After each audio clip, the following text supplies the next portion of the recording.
Once there was an alchemist who sought among the mysteries of nature and of science to find the elixir of life and the philosopher's stone. In order that his labors might not be disturbed, this mystic chemist withdrew from the world of men to a cave far in the side of a hill, and there he built a laboratory and brought ancient and rare books for his library.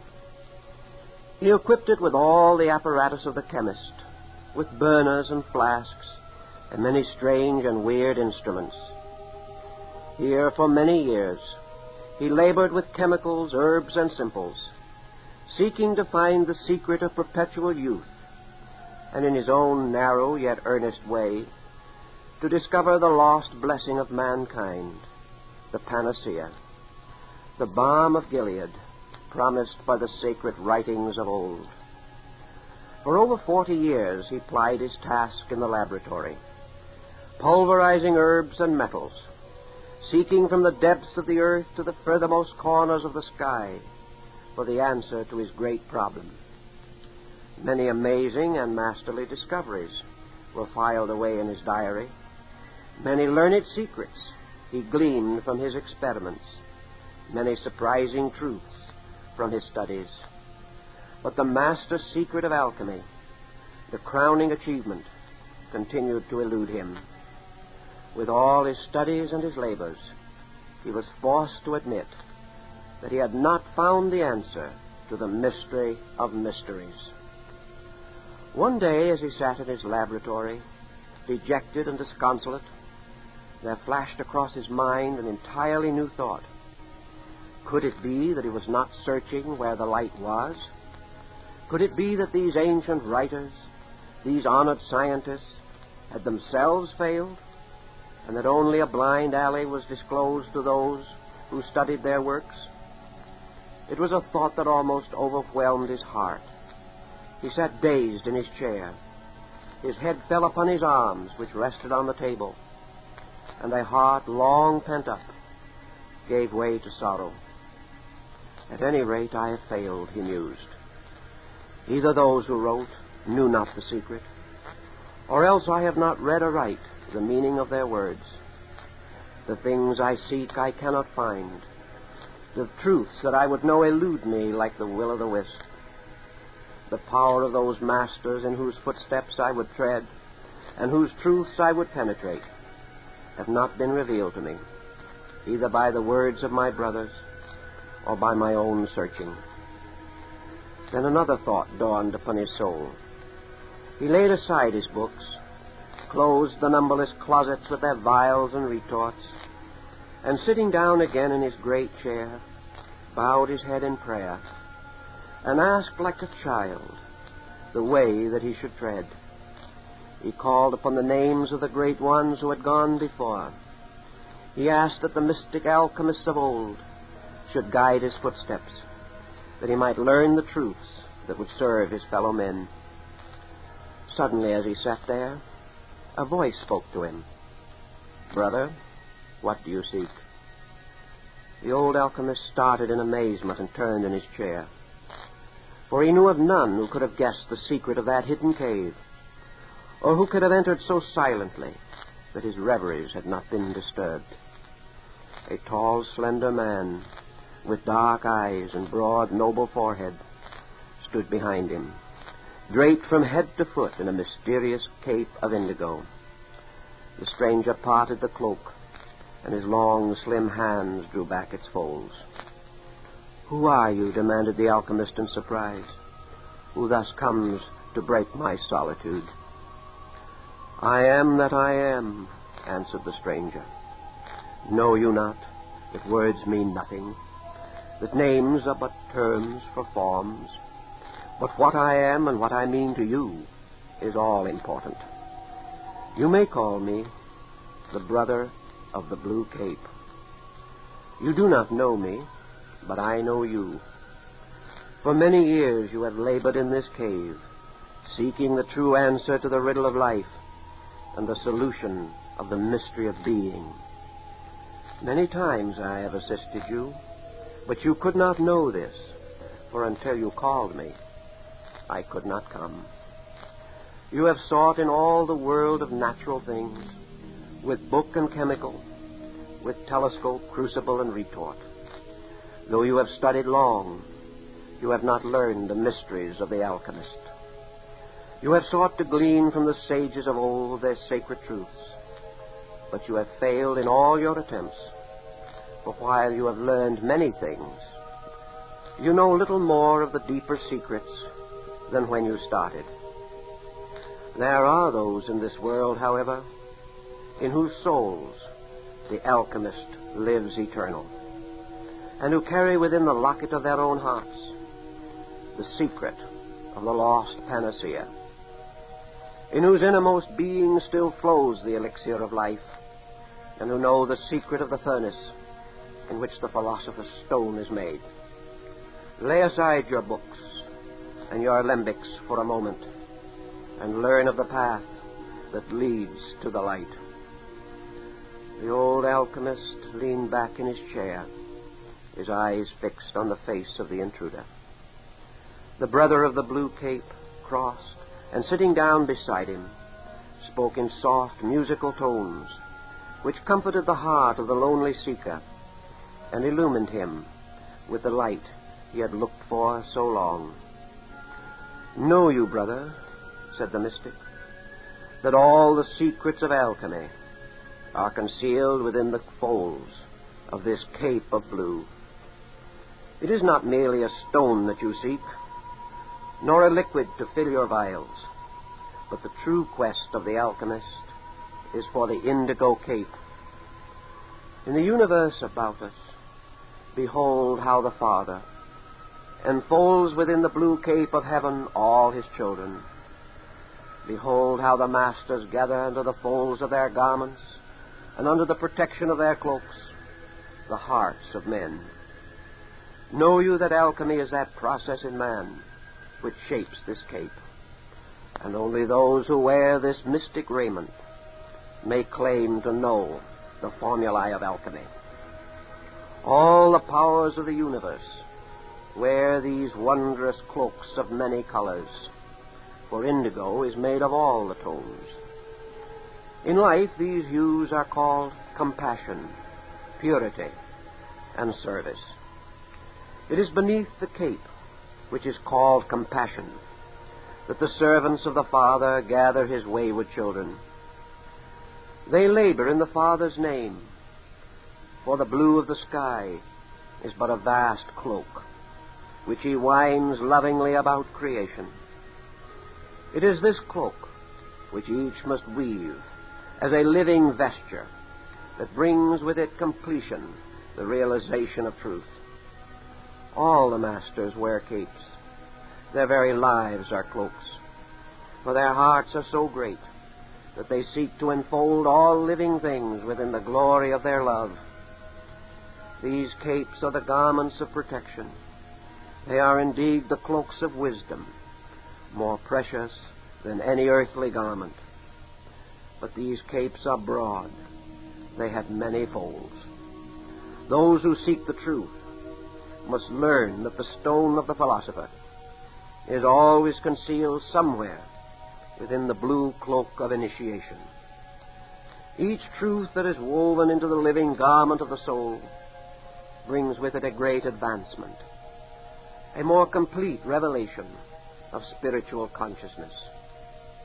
There are thousands laboring with mankind who are not of mankind, who, like the spirits of Venus and of Jupiter, are bound to the earth by the needs of its children. There are many active here who long for freedom to do greater things. Noble souls from worlds unknown are chained to earth by the ignorance of man. The eldest of the brothers are forced continually to perform the labors that man should do. The masters must come from their cosmic tasks to adjust the difficulties of the ignorant.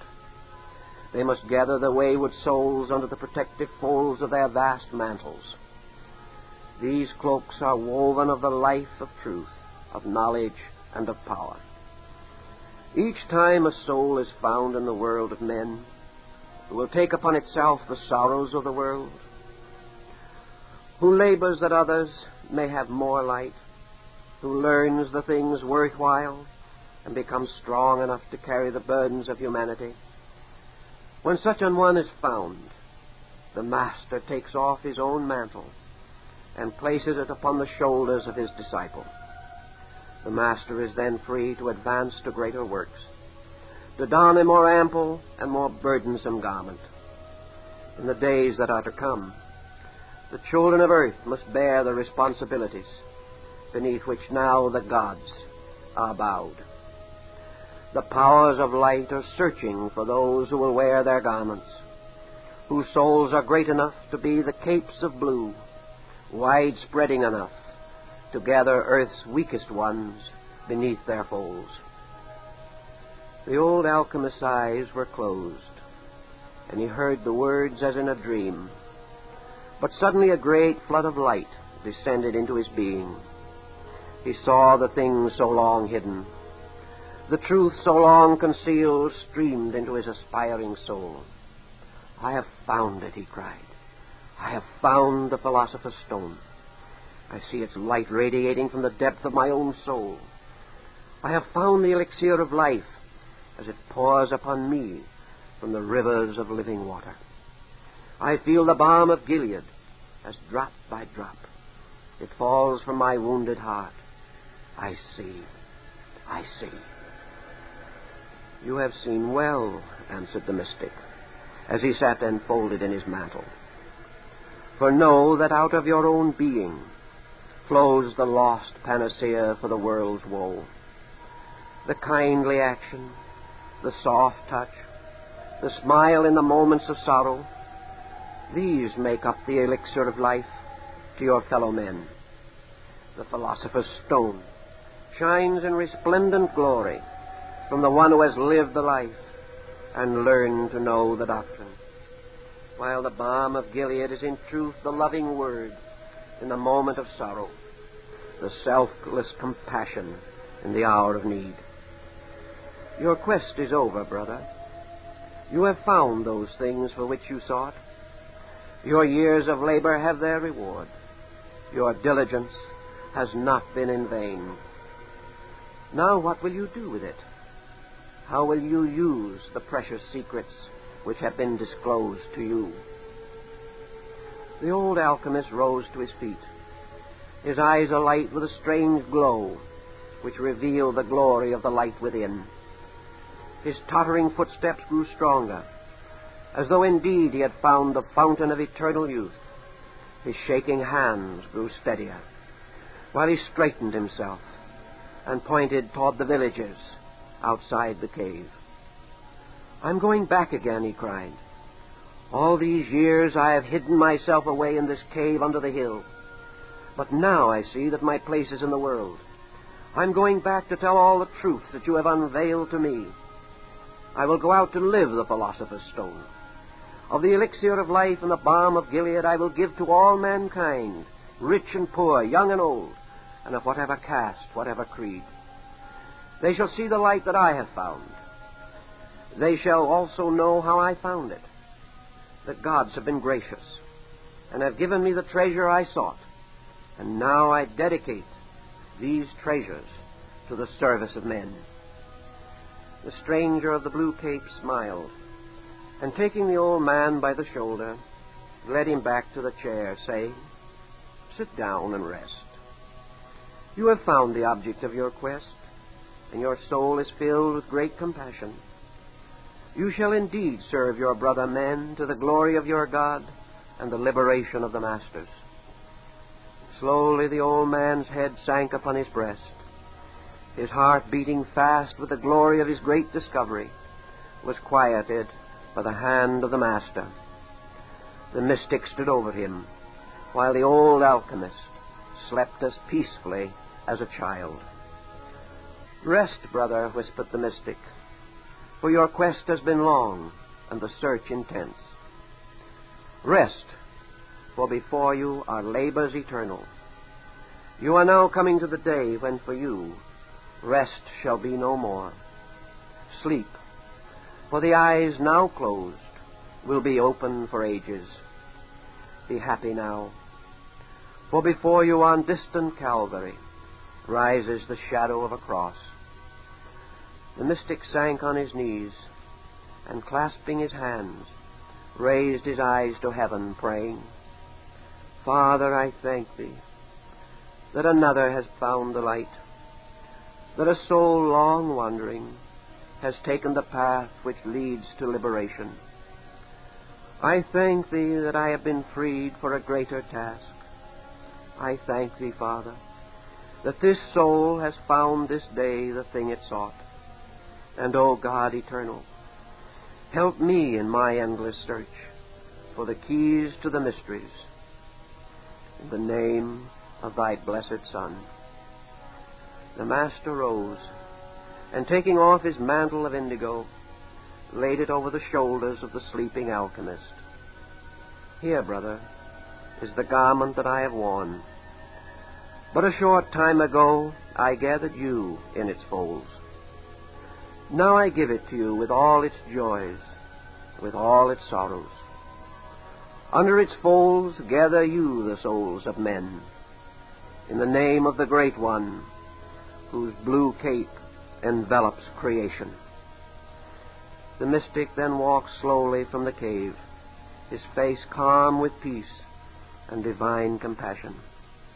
He raised his eyes once more to the light streaming from the heavens. Father, I am ready for Thy greater works. From somewhere, 2 hands reached down, and a great cloak of blue fell upon the mystic's shoulders, far more voluminous, far more cumbersome than the other. He staggered under the weight of its massive folds, as the Christ staggered beneath the weight of his cross. But with a strength divine he rose, and spreading wide the folds which seemed to carry within them the whole creation, he cried out with a joyous voice to the world in pain, Come unto me, all ye who labor and are heavy laden, and I will give you rest. With this great cape, protecting and concealing thousands of living creatures, the mystic floated silently over the world, gathering under the folds of his garments the souls of men. The alchemist had taken the lesser task and freed the master for a greater. When the old alchemist awoke, he could discern no garment of blue, but his soul, wakened by its vision, had become invested in the indigo cape of compassion, which forever unfolds the sorrows of the world.